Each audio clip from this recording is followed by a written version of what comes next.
नमस्कार दोस्तों। आज मैं आपको सुनाने जा रही हूँ हनुमान जी ने सूर्य को क्यों निगल लिया।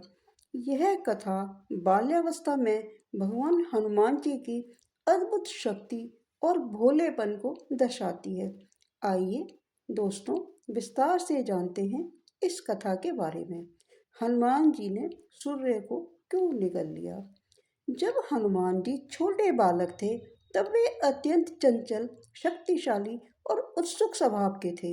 एक दिन प्रातःकाल जब उन्होंने अपनी माँ अंजनी माता की गोद से बाहर देखा तो आकाश में उगते हुए सूर्य देव को देखा। उनका तेज इतना अद्भुत था कि पूरा संसार चमक उठा था। हनुमान जी ने सोचा, वाह कितना सुंदर लाल लाल फल है। शायद यह कोई पका हुआ मीठा फल है। इसे तो मुझे अवश्य खाना चाहिए। इतना सोचकर उन्होंने बिना देर किए छलांग लगाई और आकाश की ओर उड़ चले। हनुमान जी का सूर्य की ओर उड़ना देखिए। हनुमान जी की गति इतनी तीव्र थी कि वे कुछ ही क्षणों में बादलों को पार कर सूर्यमंडल के पास पहुंच गए। सूर्य देव को लगा कि यह कोई देवता या राक्षस उन्हें निगलने आ रहा है। उन्होंने तुरंत इंद्रदेव को बुलाया। इंद्रदेव का वज्र प्रहार देखिए। इंद्रदेव ने देखा कि एक छोटा बालक सूर्य की ओर बढ़ रहा है। उन्होंने अपने वज्रायुध बिजली की गदा से हनुमान जी पर प्रहार किया। वज्र लगते ही हनुमान जी का जबड़ा टूट गया और वे बेहोश होकर नीचे गिर पड़े। वह स्थान आगे चलकर ऋषिमुख पर्वत कहलाया। वायुदेव का क्रोध देखिए। हनुमान जी वायुदेव यानी हवा के देवता के पुत्र थे। जब वायुदेव ने देखा कि उनके पुत्र को चोट लगी है तो वे बहुत क्रोधित हो गए। उन्होंने अपना कार्य रोक दिया। हवा बहना बंद हो गई।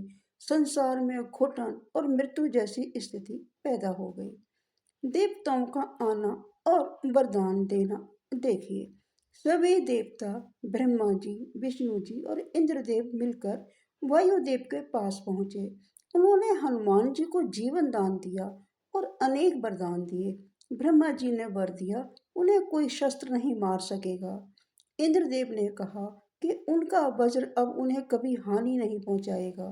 सूर्य देव ने उन्हें ज्ञान का वरदान दिया और आगे चलकर उनके गुरु बने।